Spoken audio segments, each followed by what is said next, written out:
Prabhupada Srila Gurudev ki jai. Vrinda. Hare Krishna Vrinda Mataji, Danvat Pranam. All glories to Srila Prabhupada. Thank you very much for joining us today, Mataji. Hare Krishna. Hare Krishna Lakshmi Mataji, O Srila Prabhupada and Guru Maharaj is my humble obeisance to you and all the devotees.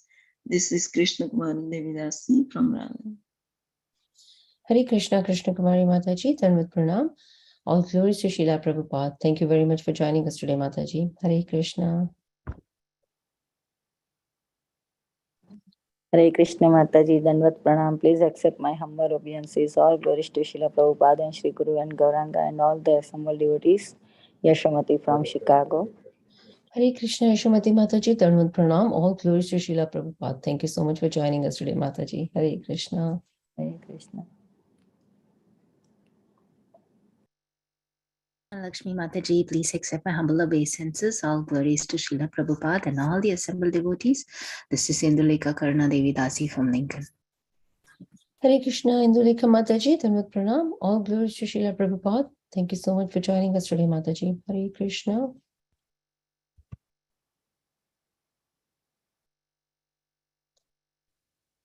Hare Krishna Mataji, Danvat Pranam. All glories to Srila Prabhupada, all glories to Guru and Gauranga, all glories to assembled devotees. This is Charu from Charlotte. Hare. Hare Krishna Charu Mataji, Danvat Pranam. All glories to Srila Prabhupada. Thank you very much for joining us today, Mataji. Hare Krishna. Hare Krishna Lakshmi Mataji, please accept my humble obeisances. Jai Shri Prabhupada, this is Preeti Vilasni Devidasi from Atlanta. Hare Krishna Preeti Mataji, Danvat Pranam. All glories to Srila Prabhupada. Thank you very much for joining us today, Mataji. Hare Krishna. Hare Krishna Mataji, Dandvat Pranam. All glories to Srila Prabhupada, all glories to all the assembled devotees.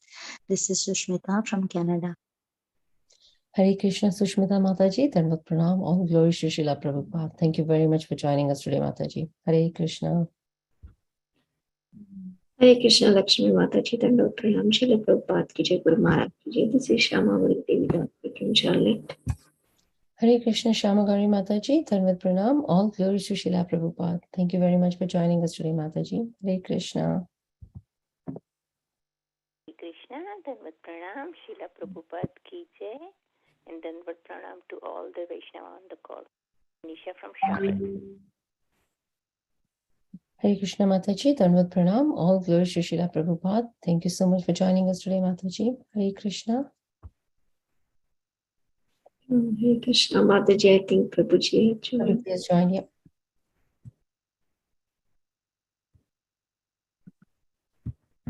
Hare Krishna. Welcome to Bhakti Sangha conference call. We are extremely fortunate to have His Grace Sukumar Gaur Prabhuji here with us today. And Prabhuji would be enlightening us by discussing Srimad Bhagavatam, Canto 6, Chapter 3 and verse 27, and followed by Vraj Mandal Parikrama, D13 by Her Grace Padmasakhi Mataji. But before we dive into this nectarine class, I will request Raj Prabhuji to share a brief introduction about our today's speaker. Hare Krishna Raj Prabhuji, Danvat Pranam, all glories to Srila Prabhupada. Over to you. Hare Krishna Mataji, Danvat Pranam to you and all the assembled devotees. All glories to Srila Prabhupada, Shri Guru and Gauranga. Here is a brief introduction for Prabhuji. His Grace Sukumar Gaur Prabhuji came in touch with the devotees of ISKCON in 2003. Prabhuji found all his questions answered in the books of Srila Prabhupada. As a student of MBA Finance, Prabhuji studied Srila Prabhupada books and became a sincere practitioner. He took up a job with NCDE, Mumbai, but soon took on a 2-year Brahmachari training course at Sri Sri Radha Gopinath Temple, Mumbai, and was initiated into the Brahma Madhva Gaudiya Vaishnava Sampradaya by His Holiness Radhanath Swami Maharaj in 2010. Prabhuji served in the youth preaching department, but he found his true joy in sharing Krishna consciousness with the youth. So he gave up his job and decided to guide the youth by helping them understand the message of Bhagavad Gita. He joined ISKCON Chowpatty as a resident in 2009. Later, Prabhuji was posted to ISKCON Nasik Temple, where he's serving as a youth counselor to various colleges in the area of Nasik. Prabhu conducts seminars on personality development in educational and corporate sectors. That's a very brief introduction for Prabhuji. Over to you, Mataji. Hare Krishna. Thank you so much, Raj Prabhuji, for that introduction.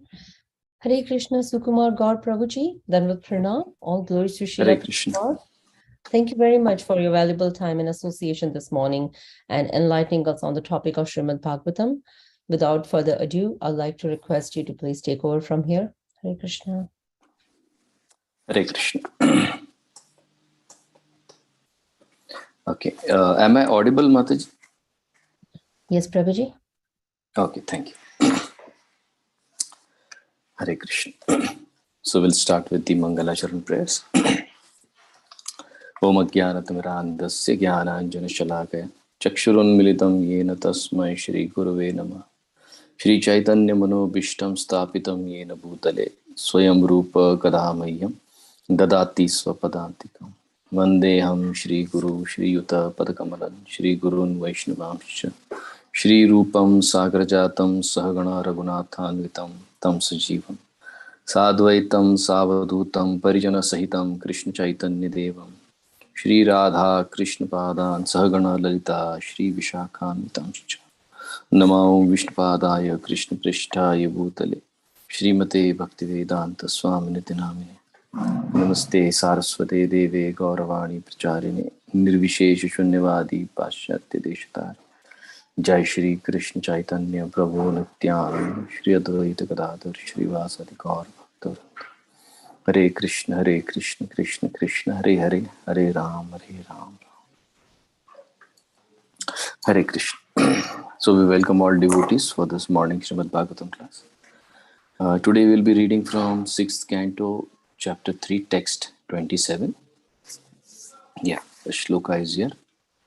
Te deva siddha parigita pavitra gatha ye sadava samadrisho bhagavat prapanna tannopasidati harer gadaya biguptam naisham vayam nachvaya prabhavam dande. Translation and purport by His Divine Grace, A.C. Bhaktivedanta Swami Srila Prabhupada. Srila Prabhupada ki jai. My dear servants, please do not approach such devotees, for they have fully surrendered to the lotus feet of the Supreme Personality of Godhead. They are equal to everyone, and their narrations are sung by demigods and the inhabitants of Siddhaloka. Please do not even go near to them. They are always protected by the club of the Supreme Personality of Godhead, and therefore Lord Brahma and I, and even the time factor are not competent to chastise them. In effect, Yamraj warned his servants, my dear servants, despite what you may have done previously to disturb the devotees, henceforward you should stop. The actions of devotees who have surrendered unto the lotus feet of the Lord and who constantly chant the holy names of the Lord are praised by the demigods and the residents of the Siddhaloka. Those devotees are so respectable and exalted that Lord Vishnu personally protects them with the club in his hands. Therefore, regardless of what you have done this time, henceforward you should not approach such devotees, otherwise you will be killed by the club of Lord Vishnu. This is my warning. Lord Vishnu has a club and chakra to punish the non-devotees. Do not risk punishment by attempting to disturb the devotees. Not to speak of you, if even Lord Brahma or I were to punish them, Lord Vishnu would punish us. Therefore, do not disturb the devotees any further. Hare Krishna. So welcome all devotees for this morning Srimad Bhagavatam class. So grateful to each one of you for being here this morning. So what Prabhupada has written in this shloka has to be taken as it is. If we have read the previous shlokas, not only the holy name is glorified, but also the person who chants the holy name is also glorified.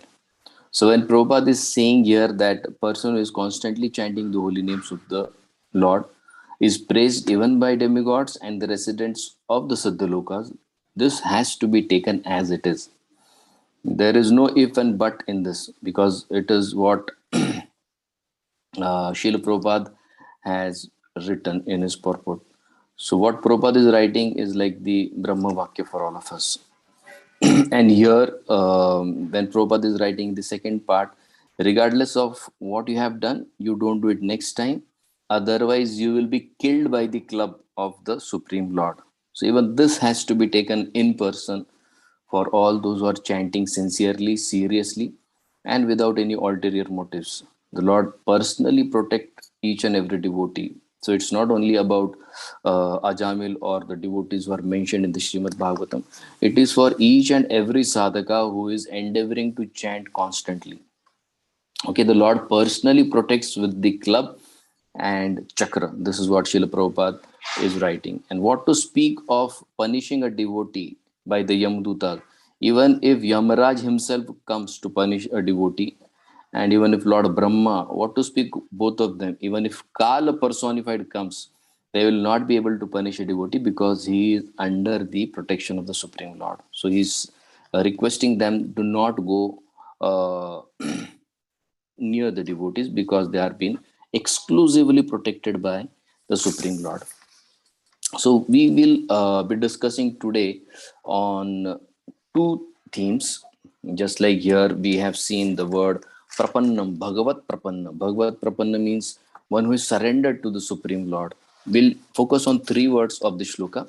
First is the Bhagavat Prapanna part, means devotee who is surrendered to the Supreme Lord. Second is Gadayabhigupta. Gadayabhigupta means one who is protected by the Supreme Lord's club. And Prabhavam Dande. Nobody can punish such devotees. So we will be discussing on the theme that only and only the Supreme Lord is the person who can punish the devotee. There is nobody else who has the authority to punish devotees. Okay, only Shri Krishna reserves the right to punish or reward his devotees. So Dande and Abhigupta, punishment and protection of the devotees is exclusive right of the Supreme Personality of Godhead. So protection and punishment, both these rights are reserved by the master to whom the servant surrenders. So because Prabhupada always used to say that Gita is the law book. So based on the law of Gita, we'll first try and understand this aspect of Sharnagati, Prapanna, and then we'll take one example of the current festive season, and it will be very clear as to what Prabhupada is writing in this purport. Okay, so the law is Ye Yathamam Prapadyante, the shloka which is very famous, often quoted by Srila Prabhupada. We'll just try to dive in the shloka and understand this two aspects, protection and punishment. How do that occur in the life of a sadhaka? Okay, so in this shloka, Krishna makes it very clear as to how he reciprocates with the mood of the worshipper.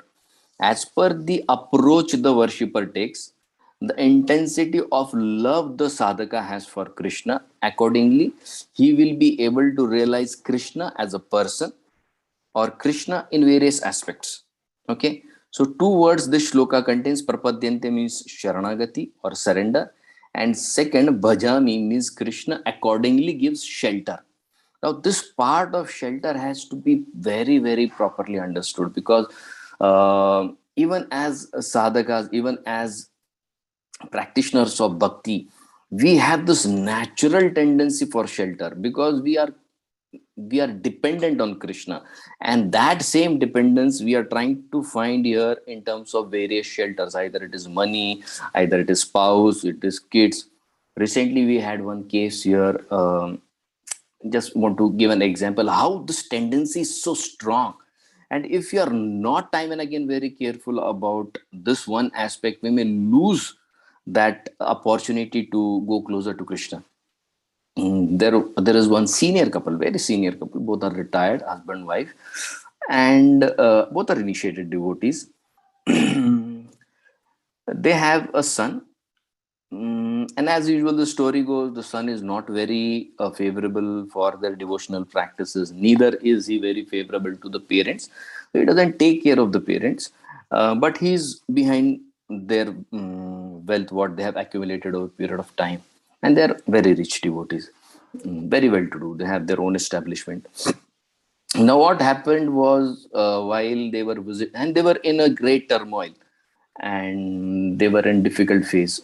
So because they had a son, but he was not very favorable. So it's a natural desire or natural tendency of parents to seek shelter in a son. So when they started coming to temple, they found that there is another Mataji who has her own family, but her husband is not very favorable. Okay, she is not initiated, but she is a very good devotee, very well practitioner. So now somehow they got in touch with this Mataji and they understood that she has certain family history and they got attached to her. She is very good. She is very loving, caring to them. She also understands that their son is not very favorable for the devotional practices and doesn't take care of them. Now what happened was this devotee, senior devotee couple got attached to this Mataji. And they started to dominate in sense that you should ask us what to do, you should do only what we say. And that is how she felt that it was okay. It is their protective nature. But over a period of time, she started feeling very uncomfortable with them. At one point, they started calling her 10 times, 12 times, 15 times. And if she didn't receive the call, it was a continuous call of 5 calls, 6 calls. And she was very upset with what was happening. So she contacted the counselor, and then the story came up that this senior couple, their son was not taking care of them. So they started seeking shelter in this Mataji. Okay, they felt that she would take care of them because their son is not taking care. And what happened was they even told her that we'll write off all our property in your name. You leave your husband and come and be in our house. We'll take care of you all the while till we are there. And after we leave the body, we'll sign all our property in your name. The point I'm trying to make is Bhajami. Bhajami is that ashray vritti of the jiva. In crisis, this is the best time to depend on Krishna.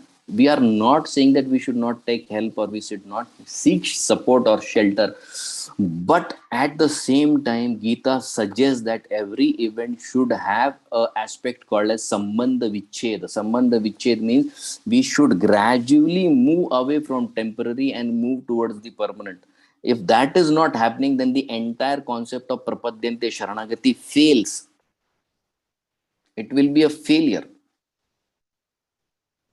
And that is what we will be discussing today. How that Sharanagati works. What is favorable Sharanagati? What is unfavorable Sharanagati? So Krishna is very clear. Whatever mood you come with, whatever desire you come, whatever relation you want to develop with me, accordingly I will help you. Or I will try to come close to you. If you want me as Guru, Krishna says, I am ready to become your Guru. Just like Krishna became Guru for Arjuna.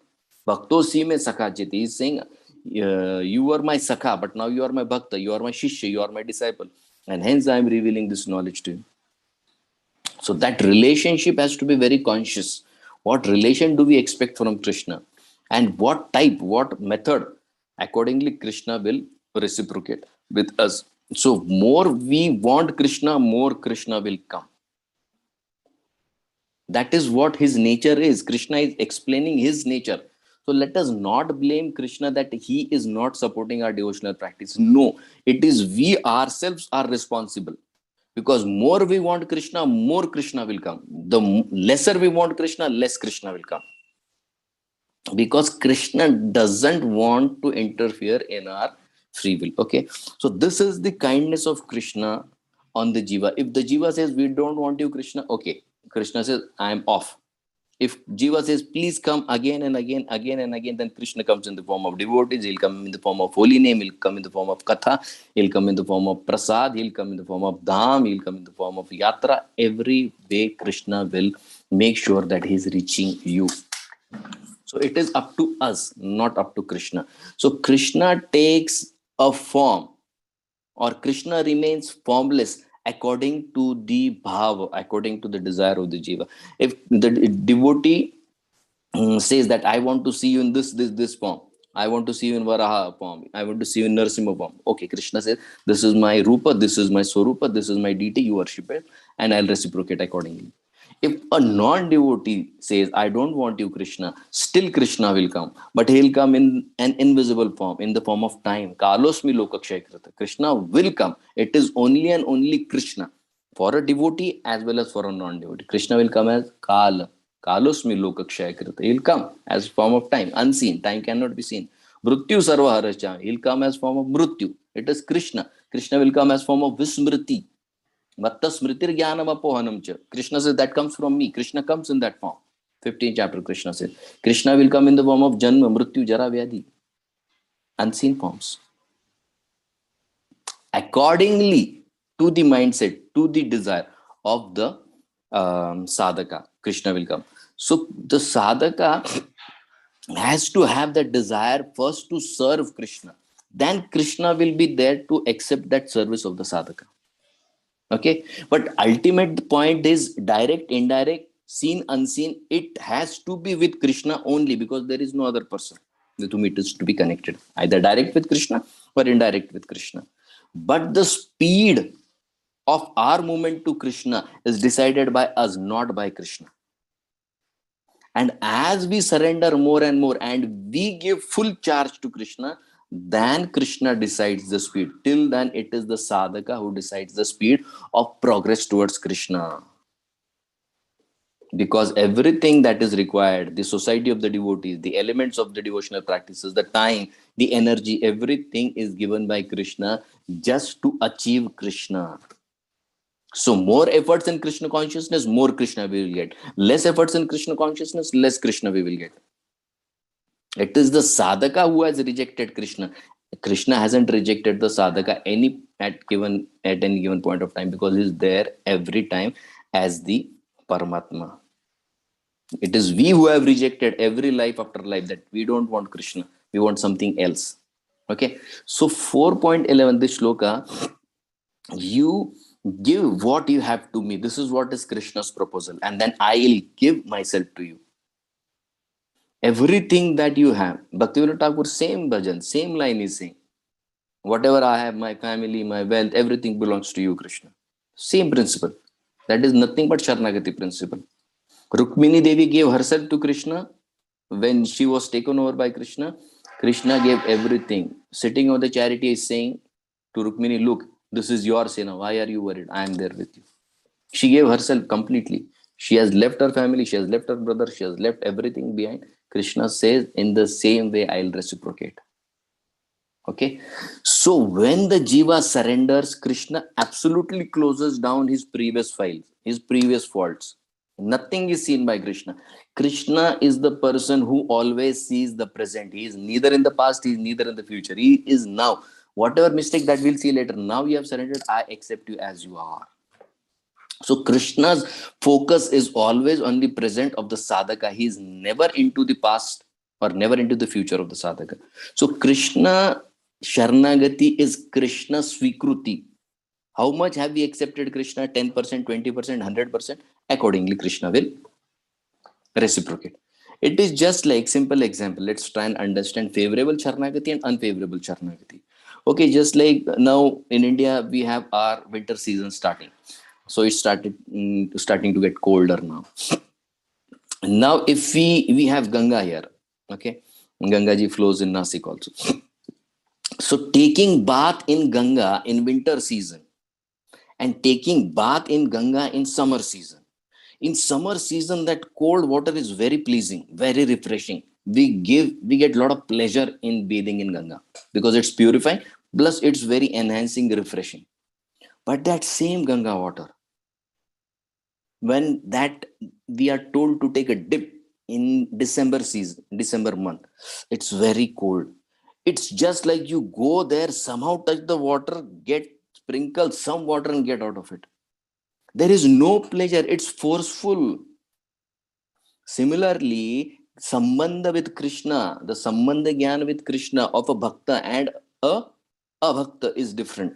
Bhakta is like that water of Ganga in summer season. Very pleasurable for Krishna.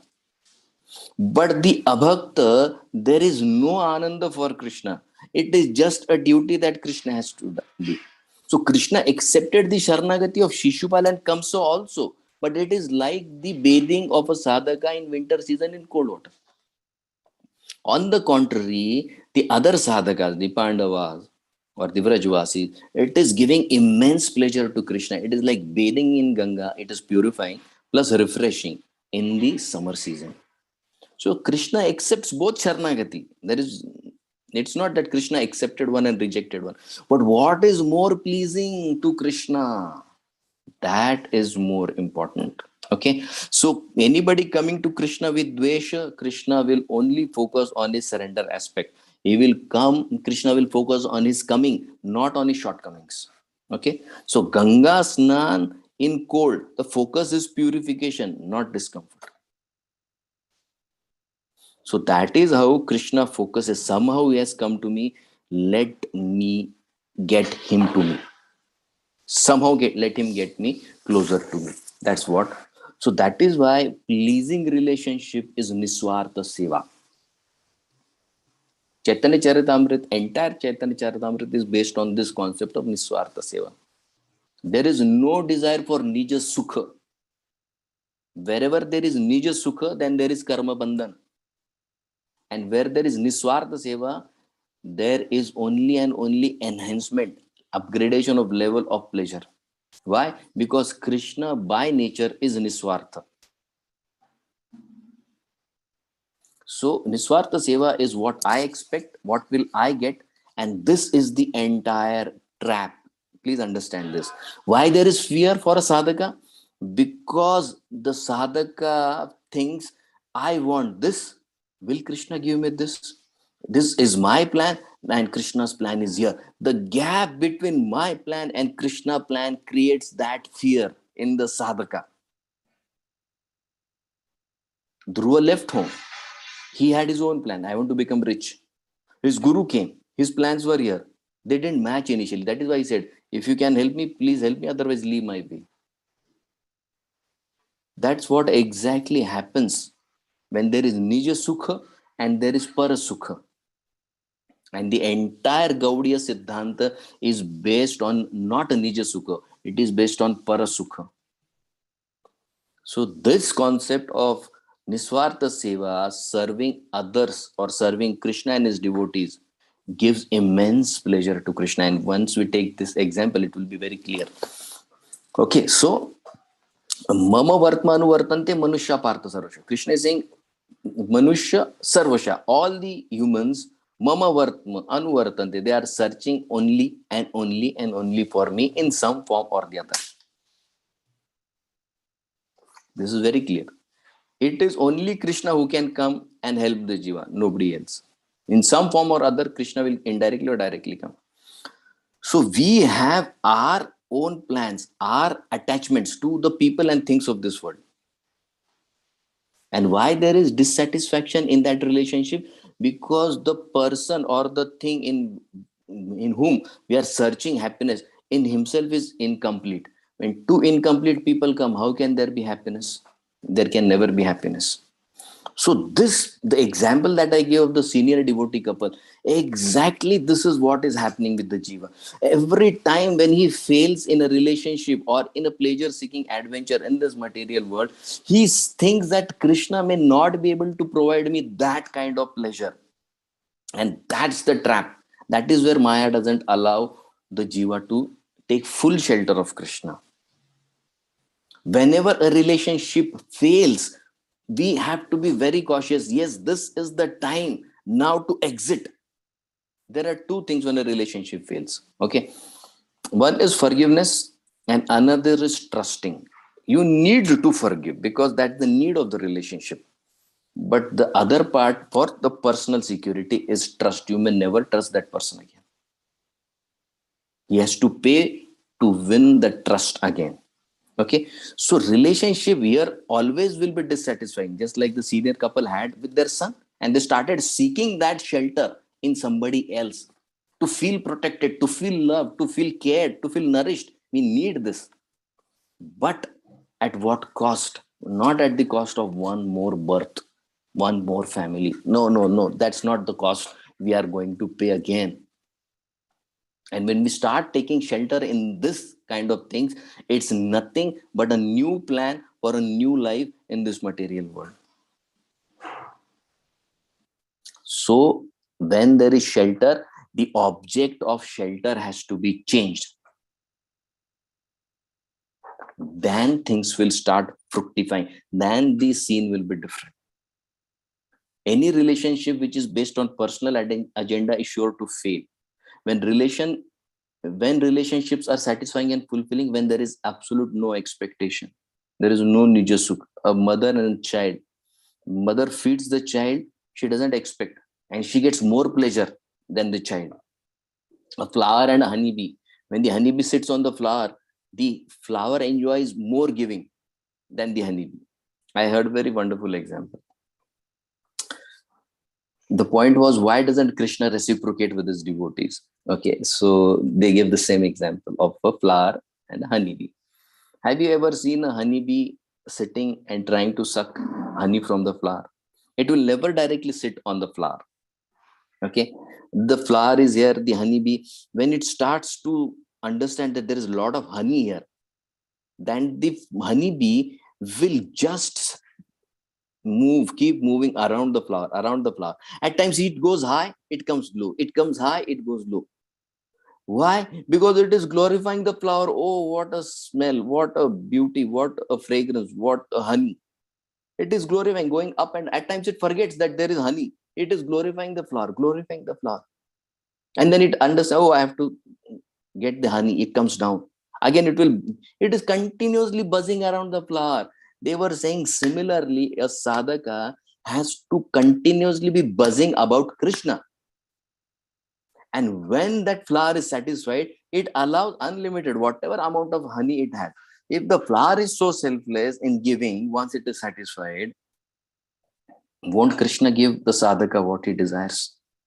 If the honeybee is so selfless, can Krishna be so selfish? If an ordinary flower has that sense that honeybee is glorifying me, oh, let me give whatever I have.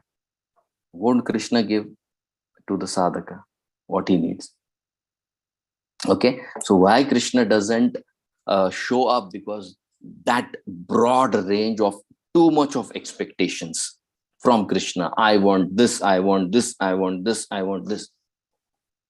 Understand, if you have a partner in your life, if he's continuously saying, give me this, give me this, give me this, give me this, how long would you feel the relationship pleasurable? We as sadhakas, what have we been doing all the while? Krishna, I want this, Krishna, I want this, Krishna, do this, Krishna, do that. Where is Krishna's pleasure? The entire Chaitanya Charitamrita is not about Nija Sukha. It is about Krishna Sukha. Okay, so this is the point that we have to understand. Ashray, where are we taking ashray? That ashray object has to be changed. Without that, there is no Krishna in the entire picture. He will not come till we change the object of ashray. Okay, so the power of Sharanagati, three aspects come.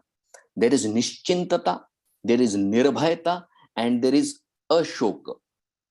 Okay, he is Nischinta. He understands, okay, now Krishna, you have to do. I'm ready to accept whatever you. There is Nirbhay, there is no fear, and there is Nishok.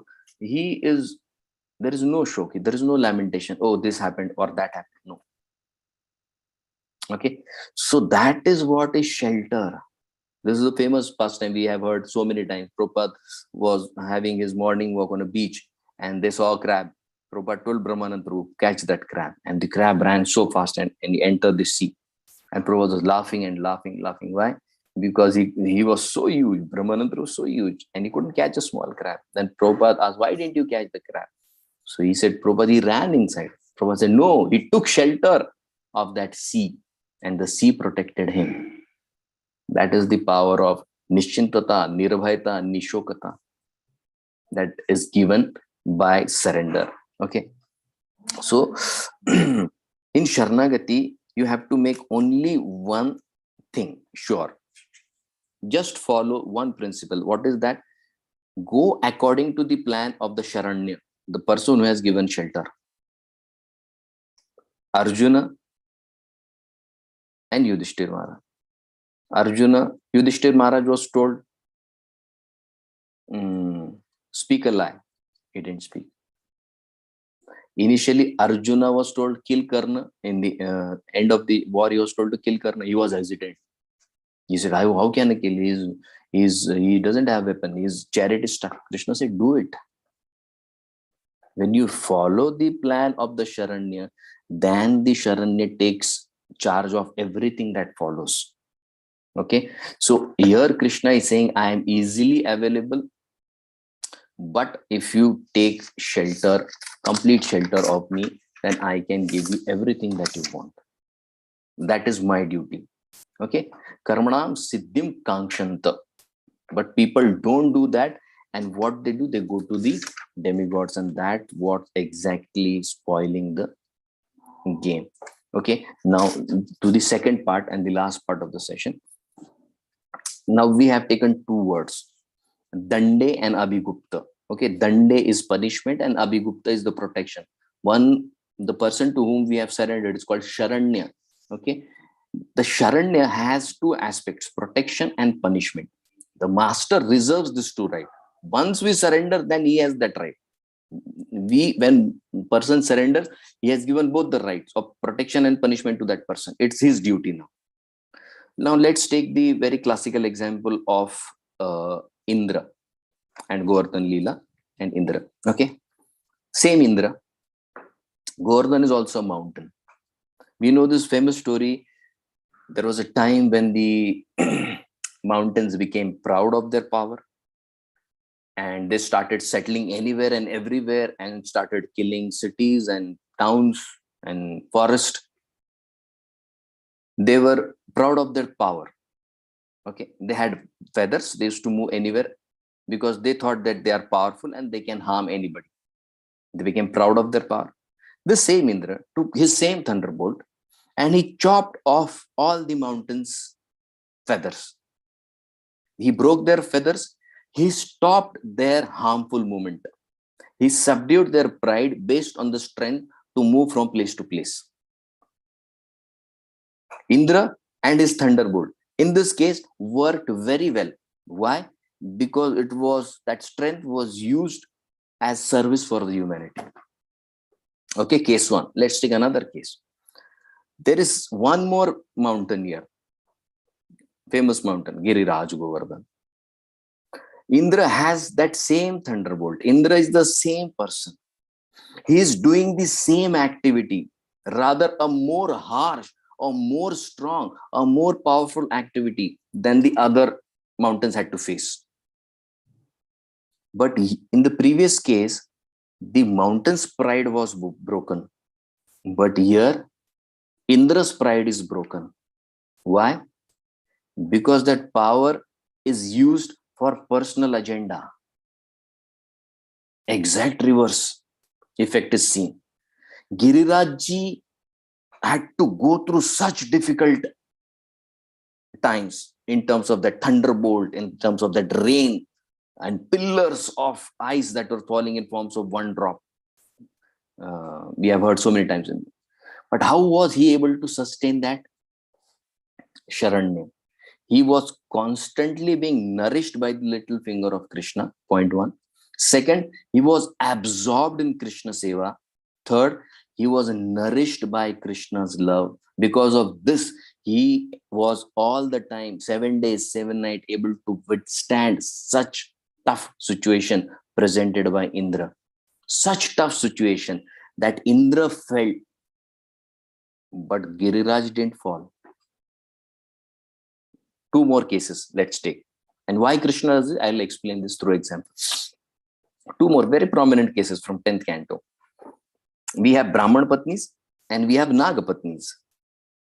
Both these wives had very tough time because of their husbands. Okay. Both are exalted devotees. They are so exalted that their prayers are taken into Srimad Bhagavatam 10th canto, which is the Samambhavana of the entire Vedic literatures. Both had tough times. It's not an easy time. To be a devotee with unfavorable spouse, oh, it's very difficult. We have heard so many cases in the past. And today, even also, we keep on hearing about so many difficulties. Either Mataji or Prabhuji, both, either of them, if they have a difficult spouse. Krishna tested them, but seeing to their sincerity, Krishna is now giving them protection. How? How is Krishna giving them protection? Very simple. Krishna will now convert their husbands into devotees. Seeing the love that both the wives had for Krishna, Krishna says, I will protect you. How? By converting your spouses into devotee, pakka devotee. Kalia became such a devotee, that he took the prayers of his Nagapatnis and is glorifying Krishna. And at the end, he says, whenever you need any service, do let me know. I'll be there for you. Krishna says, okay, now you leave this place. Immediately he leaves that place. And after that, the Nagapatnis are constantly chanting glories of Krishna with their husband. This is the protection. The husbands were punished, the wives were protected. Surrender includes protection and punishment. Okay. Now the point is, what is the reason for lack of surrender? I told you already that there is a fear, the gap between my plan and Krishna's plan. And this is what exactly happens with Indra. His plan is, I need the worship because I am great, I am superior. That attachment to the post causes such insecurity in the mind of Indra that he is acting absolutely whimsically. And this is what we have to be very cautious. Same thing happens with Nalkuver Manigriv. Nalkuver Manigriv were so attached to the wealth, they were so engrossed in the power of wealth that they forgot Narad Muni. And then they had to go through what? The protection part. That is also punishment. Protection, that their memory was kept intact, and punishment, they had to enter the body of a tree. And the Acharya is right, very brilliant point.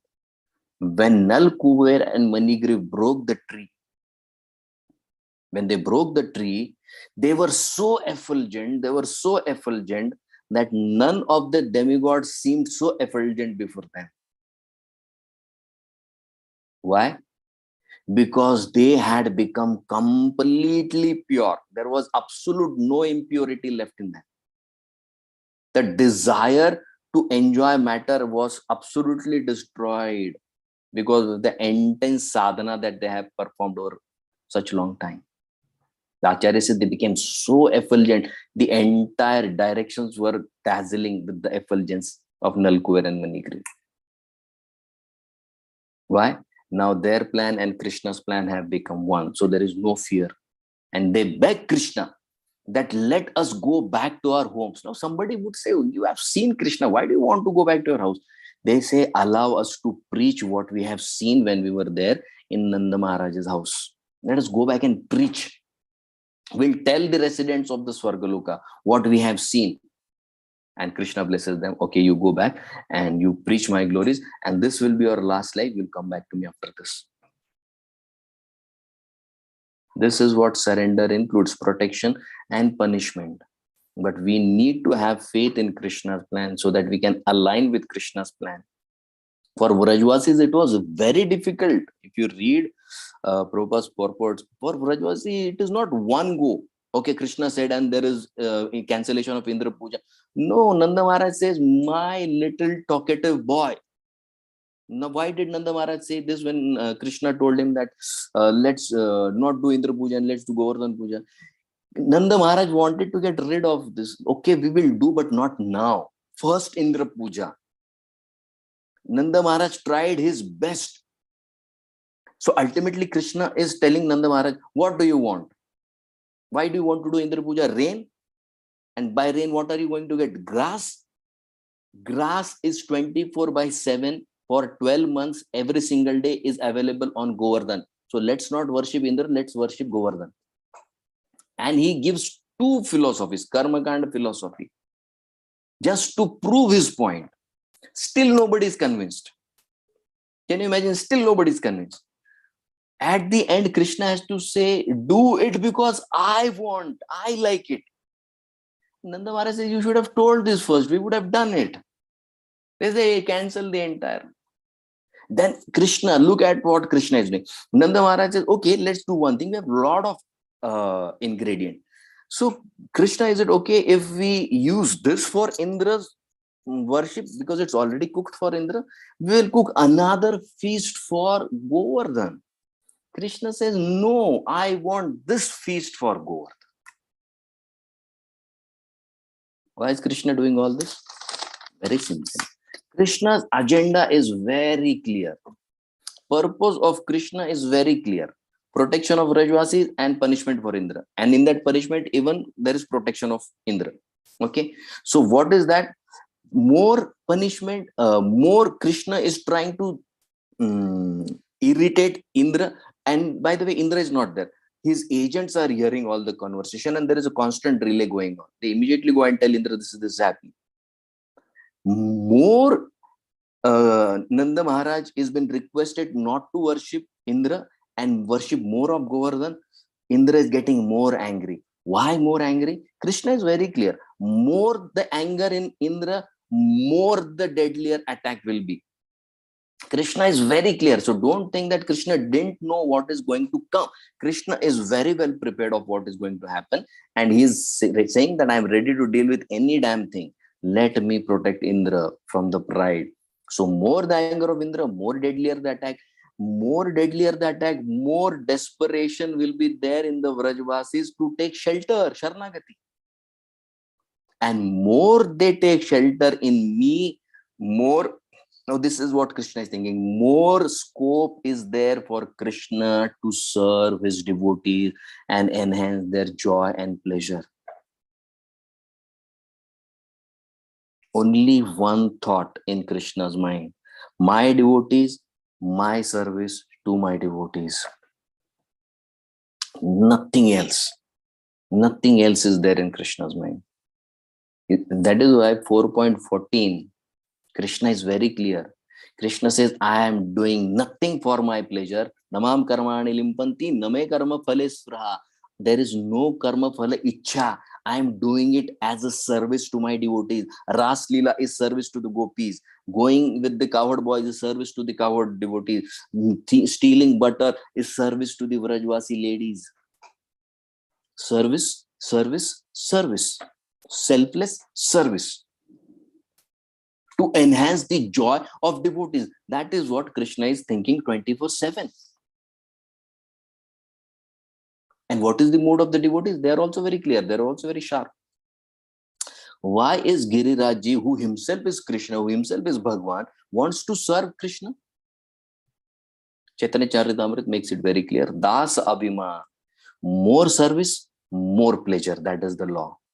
Advaita Acharya makes this point very clear in Chaitanya Charitamrita, Adi Leela 6.42. He shares his experience. Chaitanya Gosai Nike Acharya Kare Prabhu Gyan. Apana ke kare tar dasa abhiman. He says, I am happy serving Lord Chaitanya. I don't want anything else. Sei abhimana suke apana pasare. Krishna das ho jiva upadesha kare. He says, I am deriving such pleasure. Now, Advaita Acharya is sharing his own experience. He is saying, Sei abhimana suke. This Das Abhiman is giving me such great pleasure. He is sharing his experience with the Jivas. And he is saying, Krishna Das who? He is telling all the Jivas, be Krishna Das, be servant of Krishna. There is more fun here. Jiva Upadesha kare. He is going door to door and telling, be Krishna Das, be Krishna Das. Jiva Upadesha kare. Who? Advaita Acharya. He is sharing his personal experience of why we have to be servant. And Adi Leela, the same chapter, 6th chapter, 53rd sloka. Effect of love for Krishna. Very clear. What is the effect of love for Krishna when it arises in the heart of a sadhaka? Krishna prema ei ek apurva prabha. What is the prabha? What is the effect of Krishna prema? Apurva prabha. Very dynamic effect. Guru Samallagu ke karaye dasya bhav. Love of Krishna has unique effect. It imbues superior, equals, and inferiors with the spirit of more service to Krishna. And ye yathamam prapadente, more service to Krishna, Krishna reciprocates with more force. More joy for the jiva, more service from Krishna, more joy for the jiva, more service. And it is eternally going on. Ye yatamam prapadente is not one-time effect. It is eternal effect. So the equation is love means selfless service. Okay. So more we are in humble position, more enjoyable is the relationship with Krishna, the more pleasure the jiva experiences. And that is the same principle that we have to use in the Bhakti Sangha, Bhakta Sangha. Then see, we will not feel just like Govardhan had to go through such tough times, but he was still so happy. Why? Because he had that Sangha. I'll share one small pastime about Govardhan Leela, and then we'll stop the session. Govardhan Leela, the point which we ended here was the service to devotees is so crucial because we have to be in this Sangha of the devotees. So the story I heard in Vrindavan. So we all know that Lord Shiva is known as the famous Vaishnavanam Yatha Shambhu, and he also knows the glories of Vaishnavas, service to devotees. And this Kartik Mass is all about service to devotees, service to cows, service to Vrajvasis, service to the trees of Vrindavan, everywhere, the land of Vrindavan. So one day he is narrating the glories of devotees, service to devotees to Mother Parvati. And when Mother Parvati hears that Lord Shiva is more pleased when devotees are served, she's like, my God, I have to serve devotees. And Lord Shiva only tells the one part. He says, you have to serve devotees, and that is what pleases Krishna more. She's so happy. And she's constantly meditating, I want to serve devotees of Krishna. I want to serve devotees of Krishna. Now, where will they get devotees of Krishna in Kailas? Somehow what happened was Agatsi Rishi lands up there. And she is so happy that Agatsi Rishi, great devotee of Lord Ramchandra, has come there. Wow, nice, so happy. And she invites him, please accept my service. I'll cook for you. Agatsi Rishi says, Mataji, please understand that my appetite is very high. You may not be able to cook that for me. She says, no, you tell me, I'll cook for you. Please accept my seva. So she says, he is saying, are you sure about your service capacity? She says, don't worry, I'll serve you. So, okay, he accepts the invitation, goes. Now Brahmana, Vaishnava has come. She makes him sit, nice rangoli and n number of preparations coming. But she really forgets that she should have again told Lord Shiva that she is inviting devotees, and amongst the devotees she has invited Agatsi Rishi. And she cooks and she cooks and she's cooking and he's eating, he's cooking, she's cooking, he's eating, she's cooking, he's eating. And the kitchen is getting empty. And she is really in a difficult phase because you cannot tell a Brahmana, please get up. It's over now. Then you are sure to be cursed.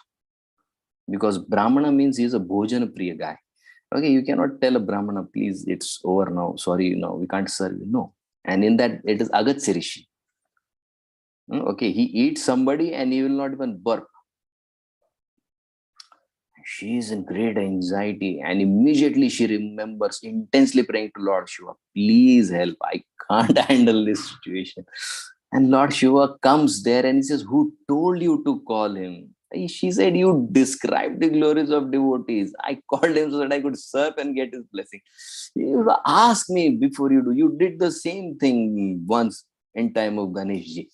She says, okay, let's forget that. This is not time to fight. Get me out of the situation. Then Lord Shiva says, I can't help you. You have to call Lord Vishnu. And immediately she is intensely praying to Lord Vishnu, and Lord Vishnu comes there in the form of a Brahmana. And now she doesn't understand who is coming. So she immediately she starts hearing Bhiksham Dei, Bhiksham Dei. And she sees another Brahmana boy on the gate. She says, no more Brahmanas. One is sufficient. I can't handle one. I don't want one more. So now then she says, Bhiksham de. She says, I don't have anything left. One is sufficient. He's eaten so much. He says, no, give whatever is there. So she is now in a very difficult situation. She said, I prayed to Lord Vishnu for help. What is this? There is one more, something wrong is happening. But now that Brahmana has come, what to do? Now she is say, okay, she makes him sit, and very little is left. Okay, so she gives glass of water and that whatever is left. And by the time in Agatsari, she's eating whatever she has already served. And this boy, he takes that one morsel, he takes it, he drinks glass of water, and immediately he burps. So, and he's saying Mahapurna. And this is heard by Agastya Rishi. What? Mahapurna? And there is a tradition, whenever you sit for dinner or lunch together, take prasadam together, there is a pangat. Pangat means you all sit in line and you are being served. So in the pangat, even if one person gets up, you have also to make sure that you are done with it. Whether you are half full or full, you have to get up. Agastya Rishi is shocked. He said, come on. She didn't feed me properly. And you are saying Mahapurna. This is not fair. I haven't eaten full.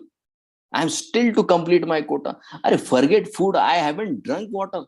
Then that Brahmana boy says, okay, I'll feed you later. You come, because she is in difficult position. And there is this talk between this both Brahmanas, the small Brahmana and Agastya Rishi. Small Brahmana says, I am done. I'm going. You have to get up. And Agastya Rishi is like, come on, how can you do this to me? I am not complete. At least you let me drink water.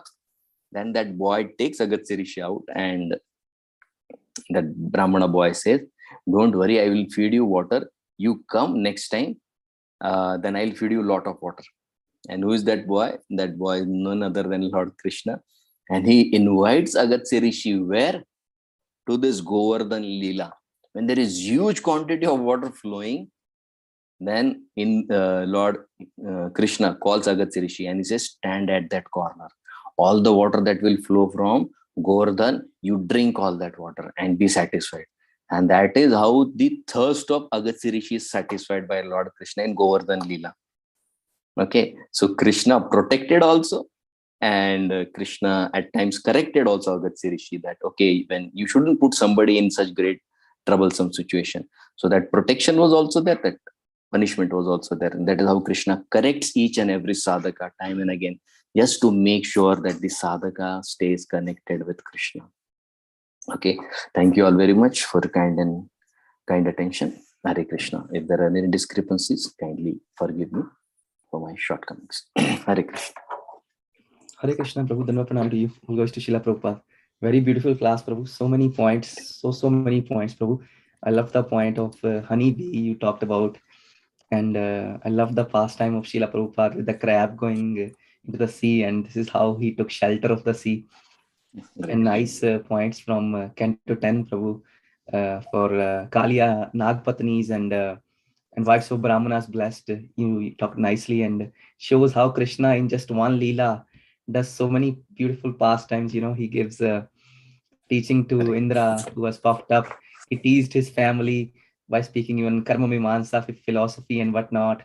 And then he gave us in the same section, he gave us Govardhan Puja, which is still being performed after 5,000 years. So Krishna is just Krishna. Thank you so much, Prabhu. Very beautiful class, Prabhu. Dear devotees, if anybody has any questions, any realizations for Prabhuji, please go ahead. Because I know after that we have, with Padmasaki Mataji, we have the Govardhan Leela also. Oh, sorry, Vraj Parikrama. So please go ahead, dear devotees, if anybody has any questions, any realization. Yeah, I think there is no question, only realizations. Only realization, beautiful realization. In fact, Prabhu, everybody loves your classes, Prabhu, whenever you're on. I think Jyoti Mataji has something to ask, or even our Jyoti Mataji, Hare Krishna, please go ahead.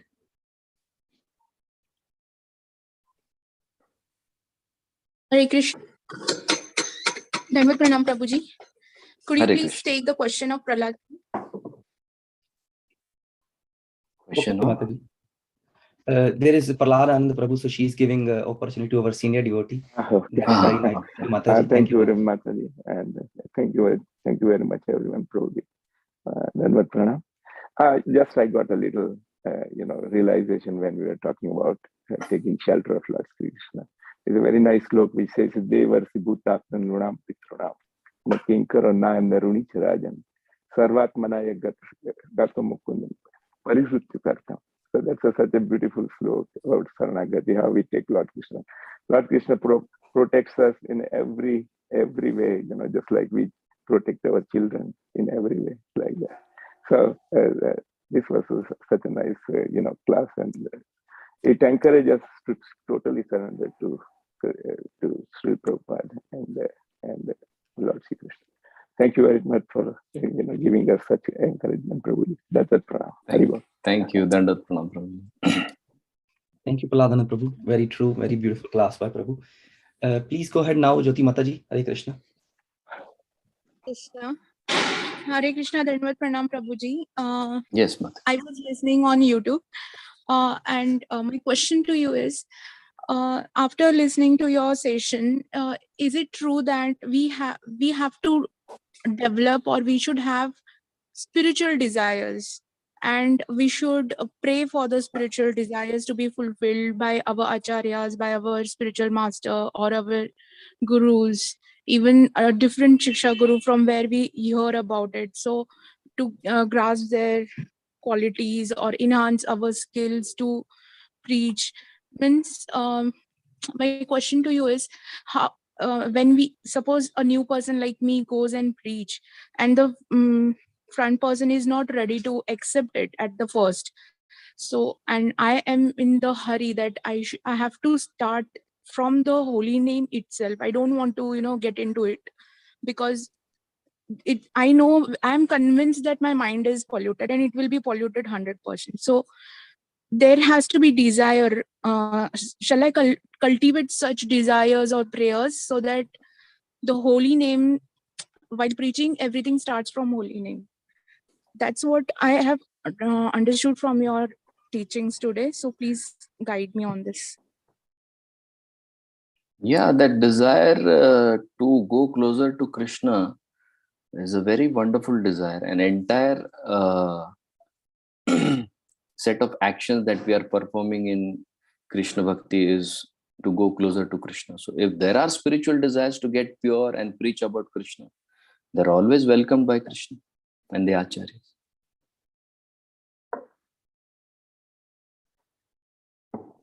How to do it, Prabhuji? It's very simple.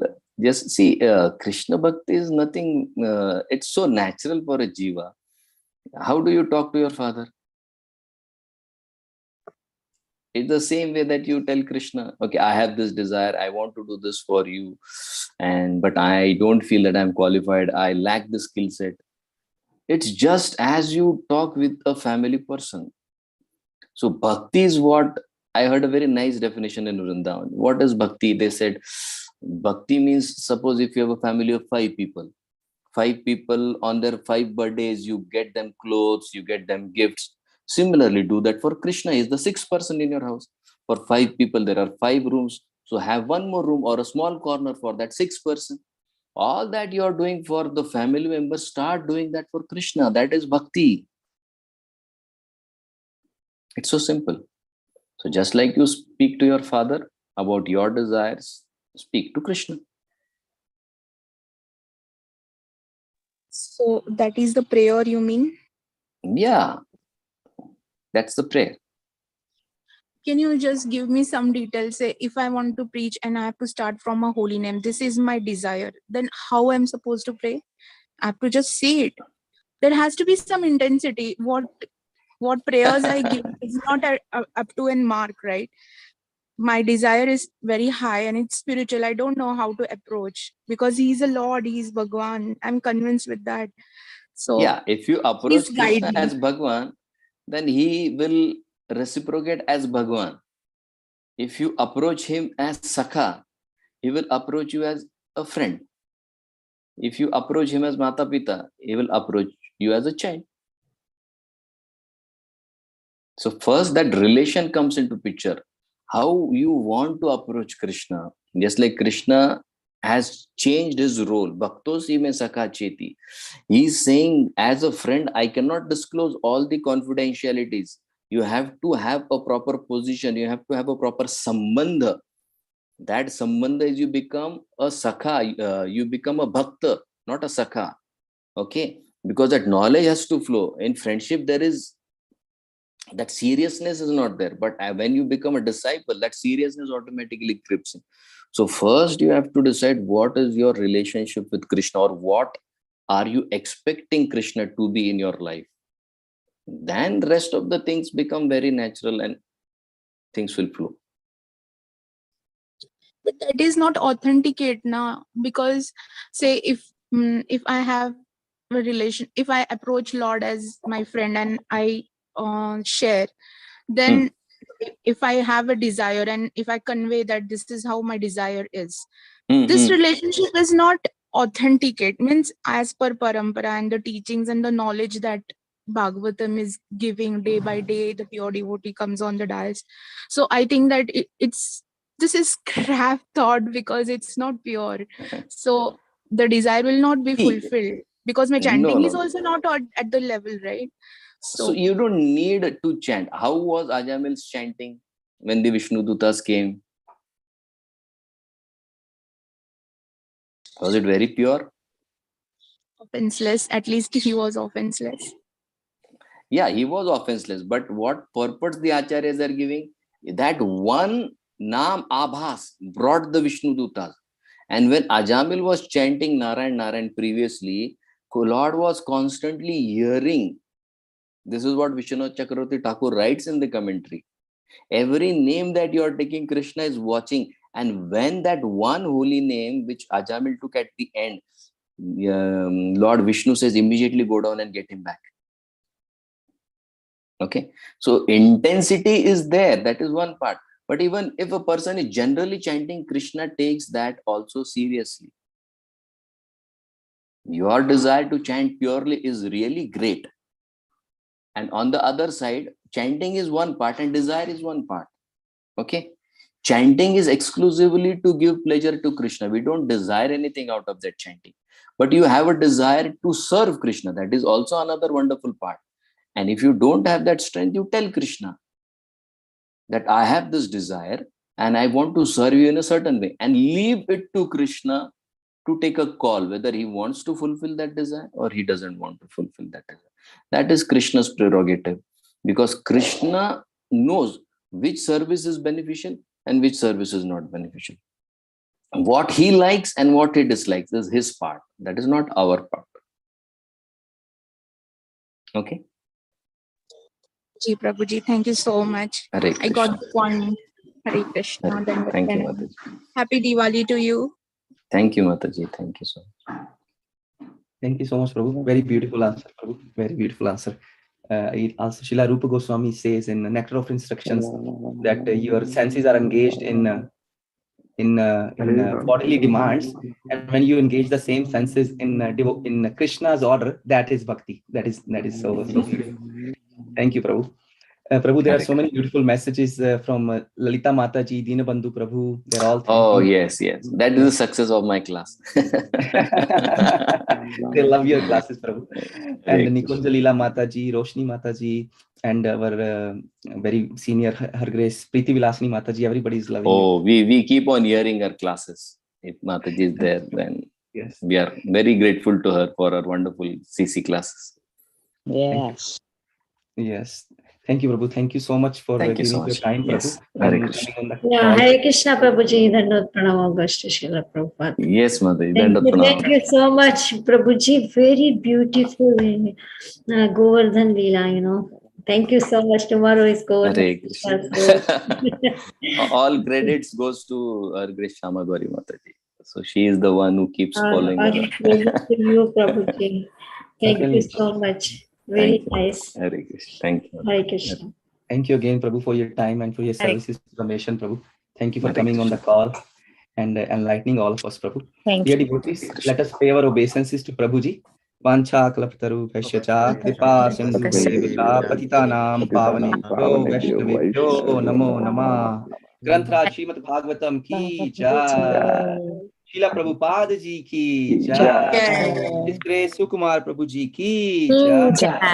Thank you, Prabhuji. Hare Thank you, Krishna. Prabhu. Thank you, Prabhuji. All Dandavat pranam. glories to All Happy glories. Diwali, everyone. Diwali to everyone. Yes. Thank you. Over to Masaki Mataji is ready, right? Hare Yes. Krishna. Let's go to Vrindavan. Thank you.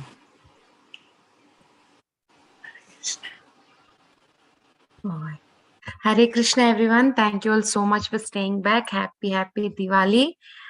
So we missed our parikrama for 2 days. So we quickly do a recap just for 2 minutes and then go to the next day. Before that, we'll pray to Shri Radha Shyam Sundar, Shri Gaurnitai, Shri Krishna Balaram, Vrinde Devi, Srila Prabhupada, all the Guru Vargas, so that we'll be able to do our parikrama with a humble mood. So if you remember, we finished Badrinath, Kedarnath, and from Kedarnath, we entered Kamyavan. So Kamyavan, there are 2 parikramas, interior parikrama and exterior parikrama. So just quickly see. So we have entered Kamyavan. And from Kamyavan, we have seen Gayakund. Actually, today we will see more description of Gayakund. And then we have seen Gopinath, Govindadev Temple, Sharan Pahadi, and Kund. Then we have seen that Samadhi of Jai Krishnadas Babaji, Vimal Kund, and Govindadev, Vrinda Devi, then Chaurasi Kamba. We have seen the new Panchapandava, Tirtha, Kameshwar Mahadev, and the new Varahadev Temple. Yeah, so we ended here at this temple. So today we will go to day 14.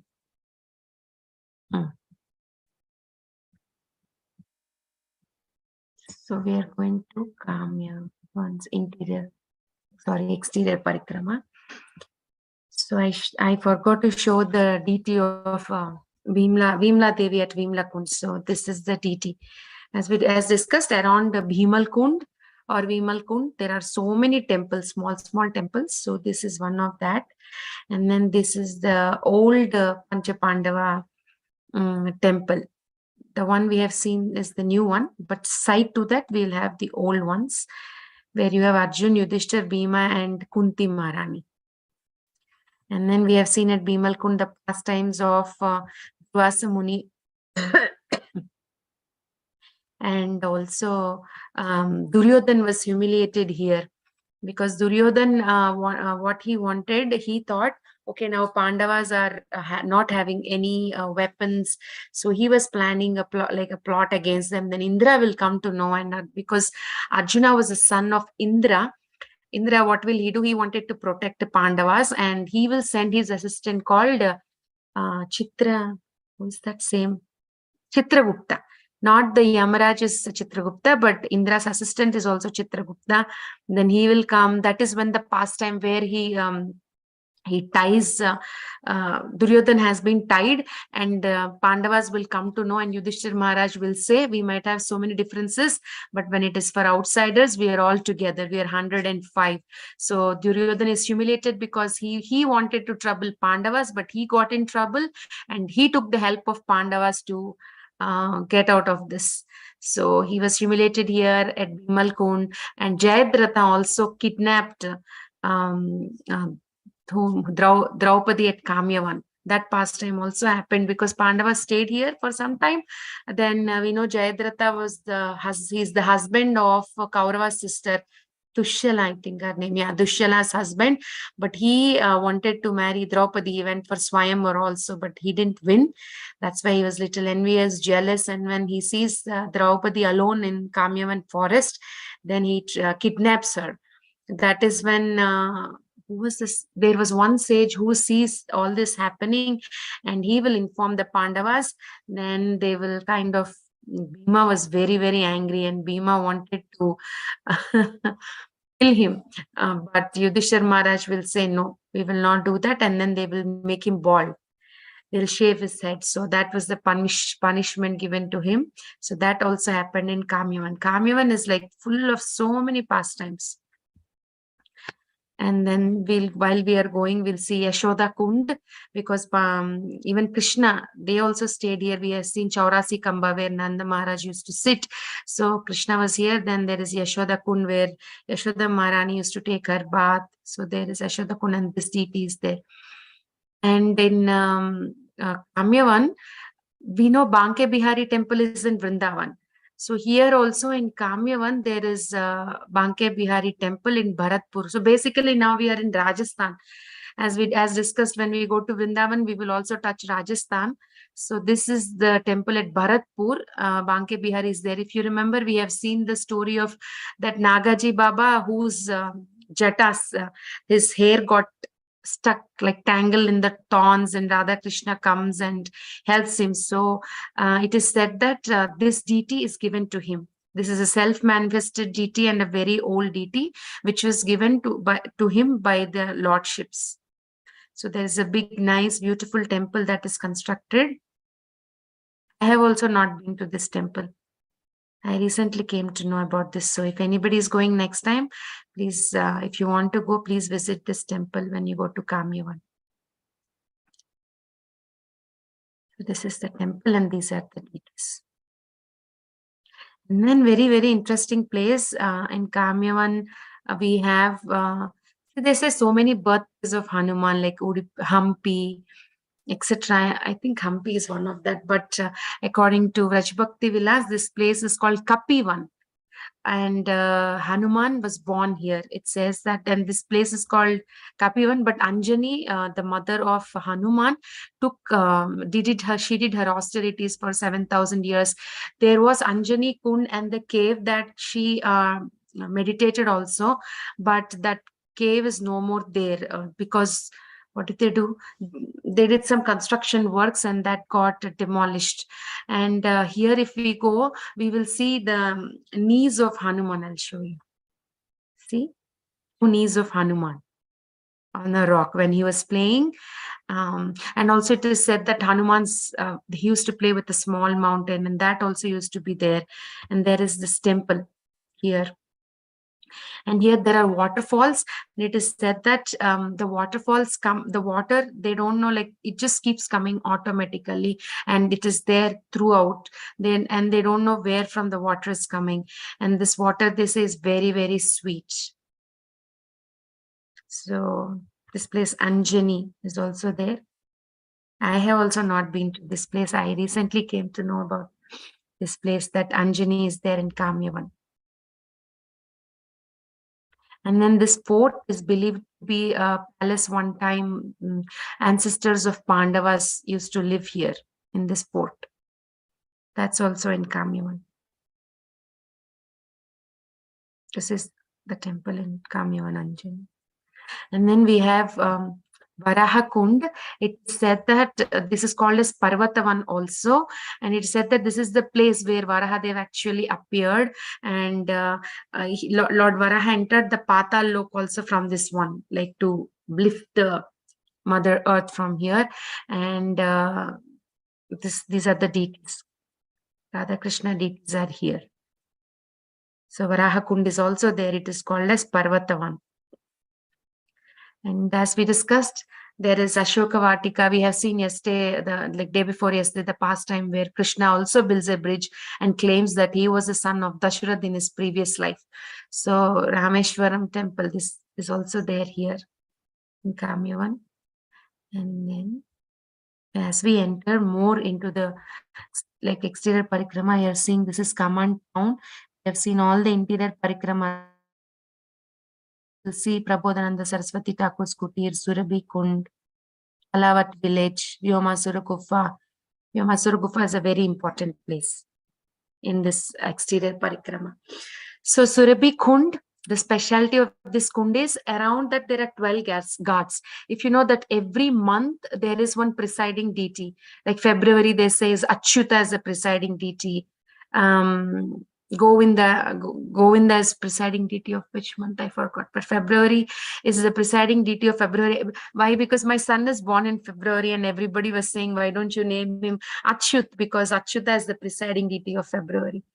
So that's how I remember. So all the 12 gods are there, which represents one presiding deity of each month. The Surabhi Kund is there even on Govardhan. That is different. This is different. There is small Sita Rama temple here. And Krishna used to go take his cows, and he also used to drink water from his own mouth, just like how a cow is drinking, not using hands, directly keeping his mouth and drinking. So this is Surabhi Kund. And then as we are going, we will see Prabodhananda Saraswati Bhajan Kutir. He is none other than Tunga Vidya. Tunga Vidya Saki appeared in this world as Prabodhananda Saraswati and is a paternal uncle and the spiritual master of Gopala Bhatta Goswami.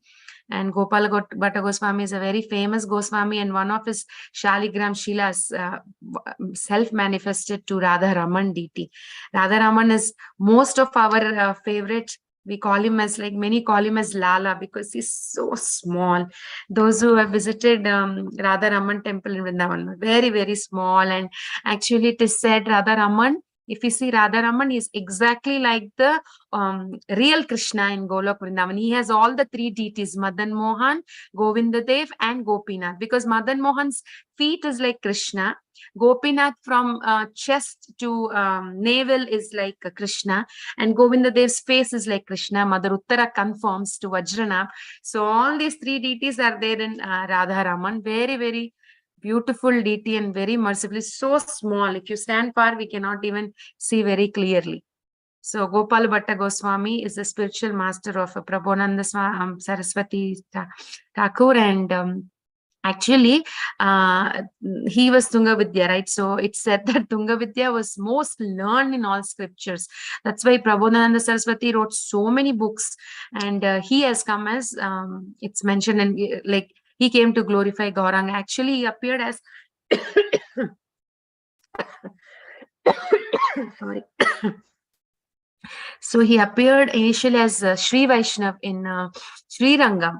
But later, by meeting Chaitanya Mahaprabhu, he became a great follower of him, and he came to Vrindavan. And Vrindavan Mahimamrita, he wrote, "Oh friend, by great fortune you have attained this body, where you have heard Vrindavan's glories and learned everything in this world is like a dream.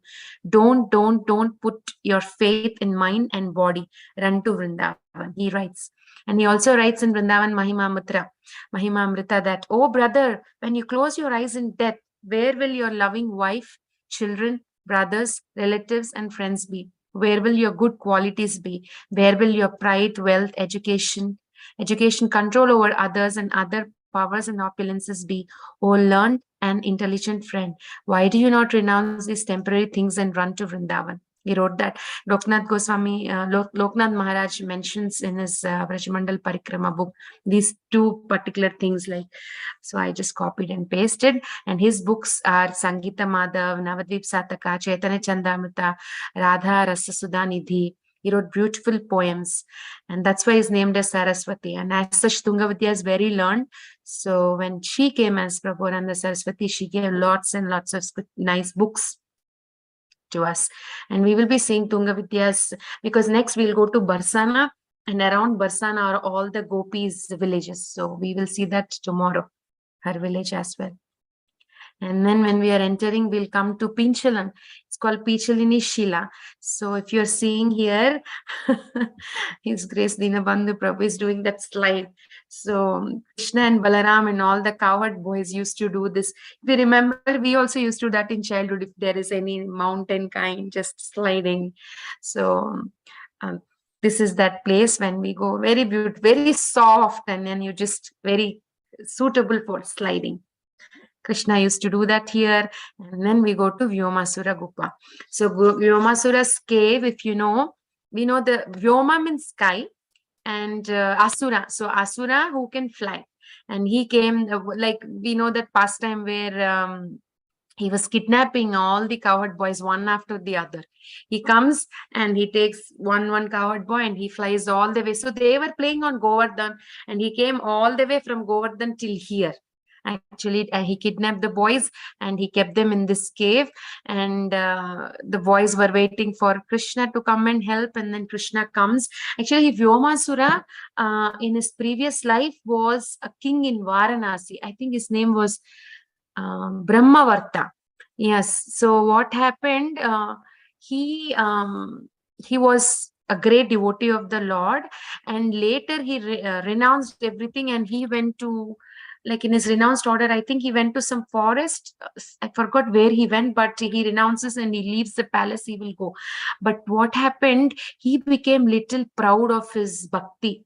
He was in a solitary place all by himself. He was practicing bhakti, and then slowly he became puffed up. So that's why it's explained we should not do bhakti alone. When we do bhakti alone, we always need some guidance. We always need to do it in groups, so that we will be corrected, we will have proper guidance. But because he was practicing alone, he he kind of became puffed up. And then one time sage Pulatsya Rishi, we have seen him in the Govardhan pastime. He was the one who carried Govardhan. So Pulatsya Rishi was there, and he forgot even to offer respects to him. So Pulatsya Rishi will get so mad at him, and he will curse, like, because you're behaving like an, very like you don't behave like a human. You're not even like a devotee. So you become Asura. And like many Asuras do that, even Vyomasura, like when he became an Asura, he pleaded for forgiveness. And then Pulatsya Rishi said, do not worry, even if you become an Asura, you're going to be liberated by the Supreme Personality of Godhead himself. So please don't worry. And then he will say, then he's satisfied. So that Vyomasura came as a demon in Vrindavan pastime. And then when Krishna came, and there was a very, very big fight. If you go to this Vyomasura's cave now, we can see, like when that fight was happening, like when we go there, you can see clearly on the rock, Krishna's jewelry, like his jewelry fell down, and that like his jewelry, like that necklace impressions are there on the rock. And Balaramji, with that fight, the earth was literally shaking and it was destabilizing. So with his left foot, he will just stamp like 1/3, and that impression is also there. He will stamp just to stabilize the earth. He will do so. Balaramji's footprint is also there. This is the cave where Vyomasura, this is the original cave 5,000 years ago, where Vyomasura hit the cowherd boys. And we'll go to the next. See, this is Balaramji's. I don't know if you all can see clearly, but these are the fingers. See, thumb finger. This is the finger, and maybe this is the foot. This is the sole, heel part, heel, and Balaramji's original footprints are there here. And then as we go, see, you have to climb a lot. So much climbing. And then close to this place, after like Krishna killed Vyomasura, what happened?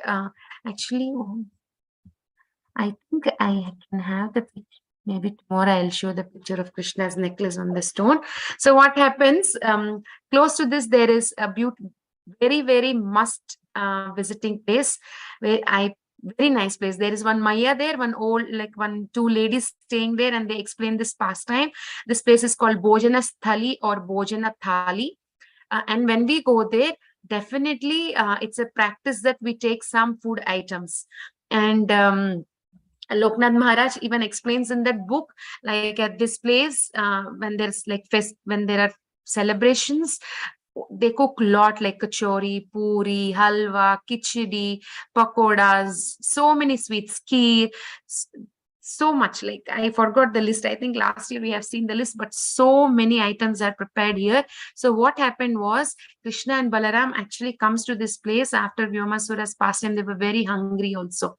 So then what happens? The pastime of this Indrasen Parvat is one time this is that Maya who stays there. These are the plates of Krishna and Balaram here. So we'll see what has happened. So at this place, there was a princess named Krishnavati, and her husband passed away very early when she was very young. So she kind of did austerities for thousand years. And when Lord appeared, surprisingly, what she will ask is, I want to become a hill, and one day, my Lord, you have to come and sit on my hill and eat prasadam. And that remnants of yours should fall on my, should be touched on my, basically that hill is she. So they should fall on me and I should get liberated. So it's a very different desire that she has asked. And so she becomes this Indrasen Parvat.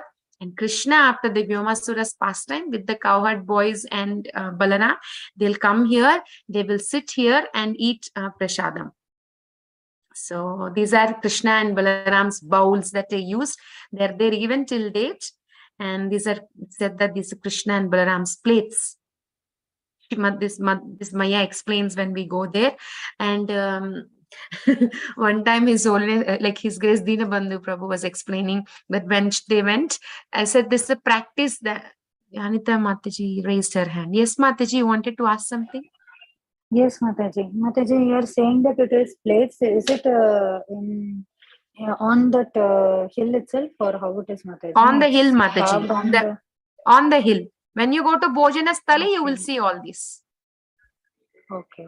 That Okay, hill, the Bhojana Sthali is on that Indrasen Parvat, Mataji. But people know it as Bhojana Sthali. So Okay, then what? Mataji. Yes, Mataji. So what was happening?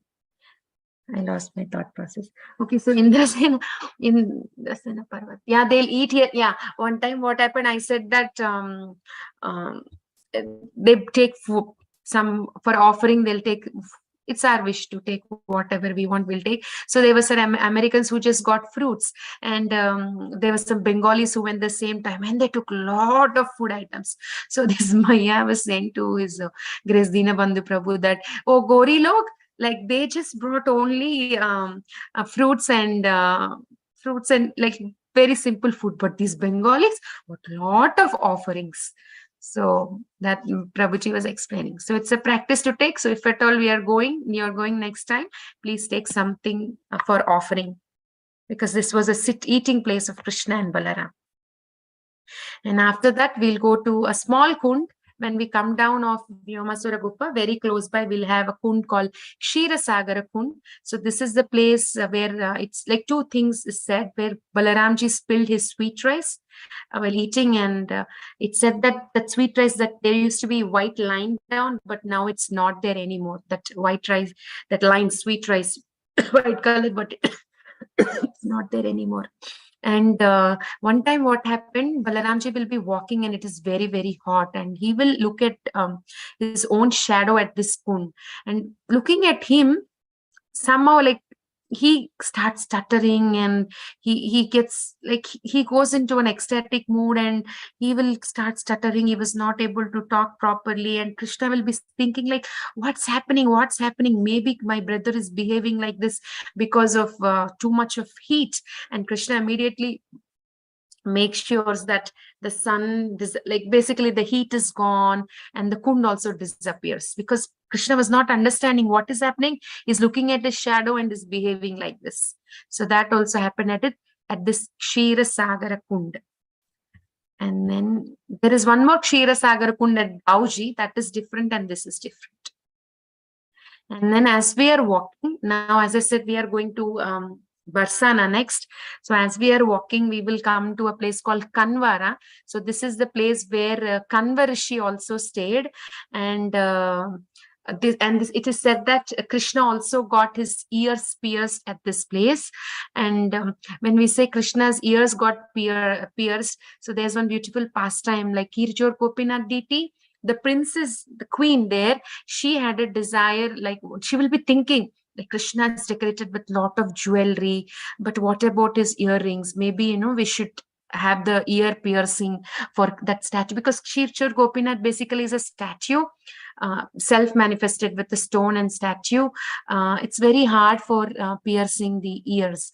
So she will be thinking Gopinath also should have earrings. Gopinath also should have earrings. But that night she will get a dream where the Gopinath himself will appear and say, I already have earrings. My mother has done that. My mother had pierced my earrings. So next day morning she'll go tell the pujari, and the pujari actually, like, he will closely monitor and he will actually see 2 ear holes. He will observe that. And from that day, like, nicely, Gopinath also has nice earrings and nice earrings. And it said that Kanvarishi stayed here and Kanvarishi's ashram was here. So Menaka, she left her daughter Shakuntala at this place, and Kanvarishi took care of Shakuntala. And Shakuntala had her son, his well known as Bharata, but his name before was Sarvadhaman. So he was also raised here. Shakuntala got married. What was her? Some Dushyanta, I think. Yeah. So he will say he will take her later, and again he will forget all the past. Then she has a son, and Kanvarishi will be saying, like, now you have son, I think you have to go to your husband. And when she goes, basically forgets everything. And then Akashavani talks, and he gets reminded of, the king gets reminded of, like, Shakuntala is his wife and he has a son. So then he accepts her, and that was like King Bharata. Later, his son Bharata became the king. And actually, India is known as Bharat. It is said that there are 3-4 Bharats, like Bharat Maharaj in Bhagavatam, this Bharat. But it is said that Bharat name it was named after Shakuntala's son Bharat. So that are the pastimes at Kanvara. And from Kanvara, actually, just now we have seen Gayakund. We have seen Gayakund when we were coming from Kedarnath entering Kamyavan. It's close to Gopinath temple. So in Kamyavan, there is one place called Chandrasena Hill, if I'm not clear. Chandrasena Hill. Let me see the notes. So I'm just seeing the name. I think Chandrasena Hill only. So what happened? If you go to Chandrasena Hill one time, Krishna actually was playing flute, and his footprints are there, like his footprints, very clear impressions of Krishna's footprints are there in Kamyavan on this Chandrasena Hill.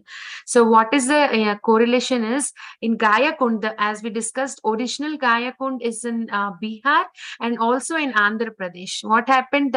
Actually, the pastime goes like this. There was a demon called Gayasura.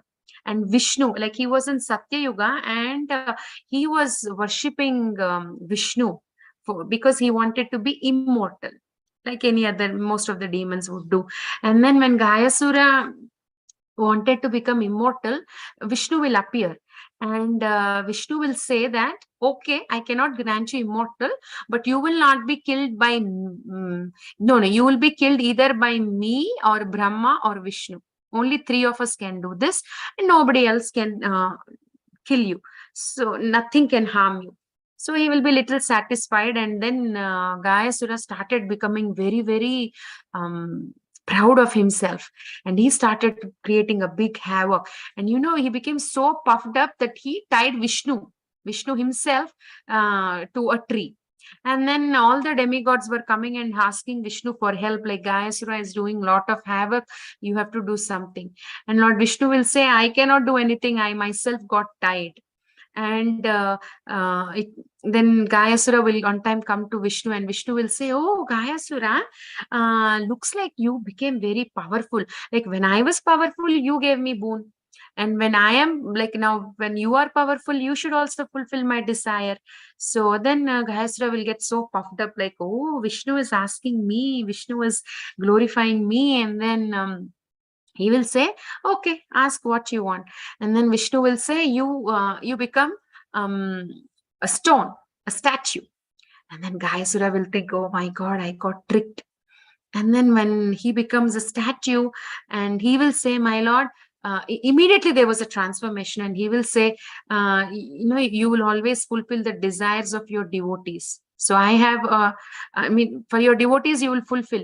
So now you have to, I did lot of austerities for you, like to please you. So you have to fulfill my desires also. And then Krishna will ask, like Vishnu will ask, what? Tell. And then he will ask for 3 desires. The first one is, I might forget. Yeah. First one is, he says, keep your foot on my chest. I want your lotus foot on my chest. And second one, he will say, yeah, whoever has your lotus feet, like whoever takes shelter of your lotus feet, they should be liberated. And the third one he says is, if at all they don't get liberated, then I will come back to my previous form. If at all those who has the footprints of yours on the chest doesn't get liberated, then I will come back to life. So then Krishna will be thinking, okay, I'll fulfill. He'll laugh and he will fulfill. So now his desire is his chest, like Krishna's footprint should be there on the chest, and he became a stone, right? Basically, he's a stone now. So Krishna actually keeps his foot and then he presses it on the chest of Gayasura. And that footprints, it said that Gayasura is so huge that his head was in Bihar and his legs are in Andhra Pradesh. In Andhra Pradesh, there is West Godavari, Pitapuram place. If you go even now, there is a temple. So Gayakund, they do oblations for the forefathers. Even Chaitanya Mahaprabhu did for his father, like the one in Bihar. So Chaitanya Mahaprabhu visited there. So if you go to even the place in Andhra Pradesh or in Bihar, you will have the footprints of Lord Vishnu. The one you're seeing here, this is from Bihar. There's a silver lining around, and this is the original footprint of Vishnu. Very, very famous temple in Gaya. So now Gaya Kund is there in Kamyavan. So we should also have the footprints of Krishna. So that's why in Kamyavan, there's a place called Chandrasen Parvat where Krishna's footprints are there.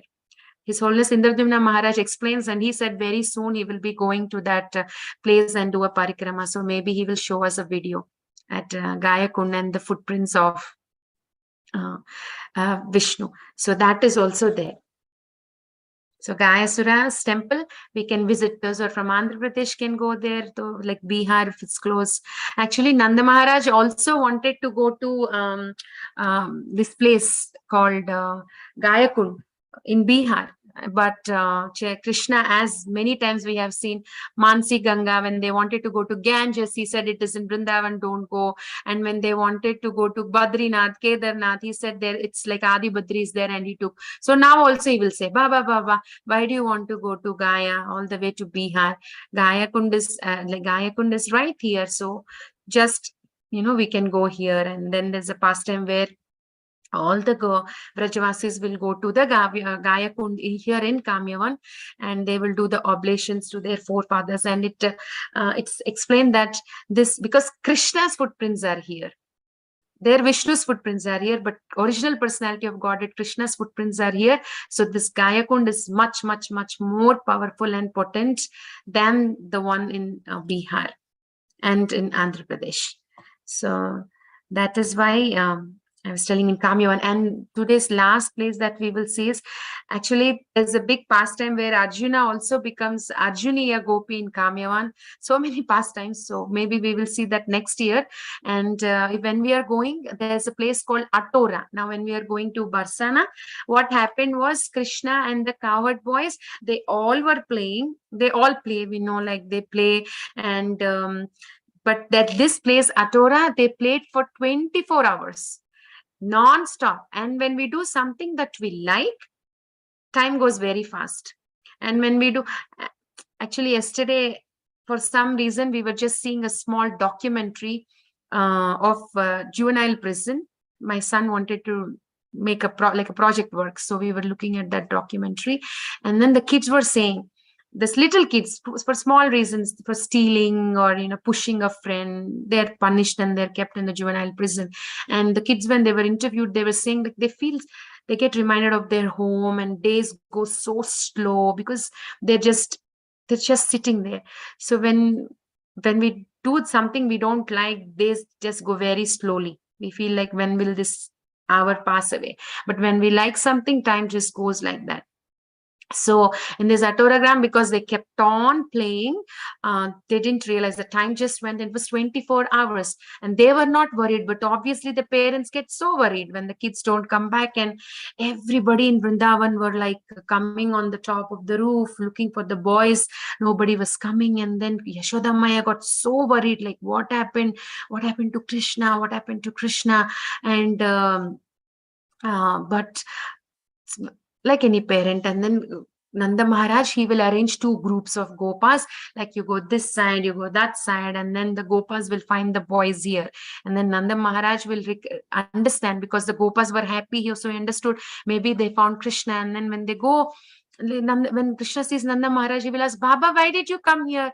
Nanda Maharaj say, I came to take you. He will say, we just started playing and you're saying we will take you. And then Nanda Maharaj explains, like, it's been 24 hours a day and you didn't come home. You're so engrossed in playing. Let's go. And when they were going, all the cowherd boys will be talking, we didn't get enough time to play. Like how my kids, whenever I take to satsang, they don't want to come. They'll say 5 minutes, 5 minutes, 5 minutes. And then they always do that. Next 2-3 hours also, that 5 minutes will continue, because they want to play with friends and they're happy there. So like that, these Gopa boys were saying, Krishna, we didn't even play. Why should we go back? Like that, they'll be talking. So that also happened in this small village called Atora, on the way from Kamyavan to Barsana. So we will stop our parikrama here, and we will enter to the most holiest Dham Barsana tomorrow in our day 15 parikrama. There are 2-3 small villages on the way. We will see them also tomorrow. Thank you all so much. Hare Krishna, Shri Vrindavan Dham, Ki Jai, Srila Prabhupada. Thank you so much, Ki Mataji. Jai. Very nice. Thank you very much, Mataji. Beautiful. Thank you, Mataji. Hare Krishna. Happy Diwali, Mataji. Mataji, can we see a video? Thank you for Hare Krishna. Yes.